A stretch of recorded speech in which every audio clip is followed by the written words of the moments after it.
Потребно е на терен да се чисти уште најмалку 2 недели до 1 месец за да се стабилизира состојбата по поплавите.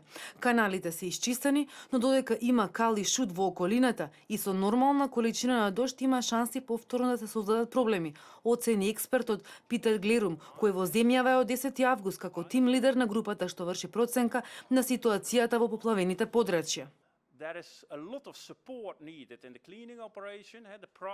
Потребна е голема помош за чистење во приватните домови каде има потреба од многу луѓе. Улиците може да се исчистат со опрема, но за ова е потребна работна сила и има многу да се направи.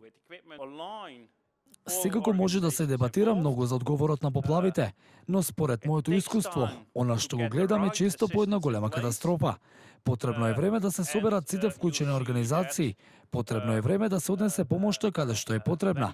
И ќе видите дека кога сте погодени или кога гледате одстрана, дека се започнува бавно, но сега по 9 дена добро се напредува. Потребни се долгорочни мерки за да се превенираат идни вакви непогоди. Бидејќи за година и половина ова е трета поплава во земјава, посочи раководителот на одделот за соработка Мартин Клауке. Рече дека неопходен е подобар хидролошки мониторинг и систем за рано предупредување на поплави.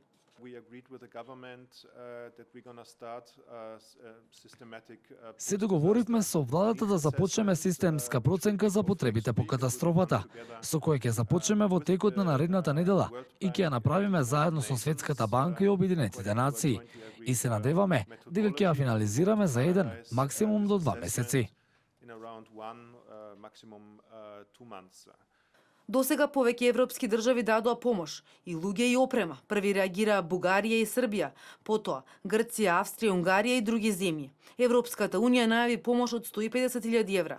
Клауке вели дека оваа помош не е за покривање на штетите, туку ургентен хуманитарен одговор на поплавите и не значи дека унијата нема да даде и друга помош како во Србија или поплавите лани во земјава кога биле доделени 10 милиони евра. Тој рече дека вкупната помош на членките на Европската унија е речиси 2 милиони евра.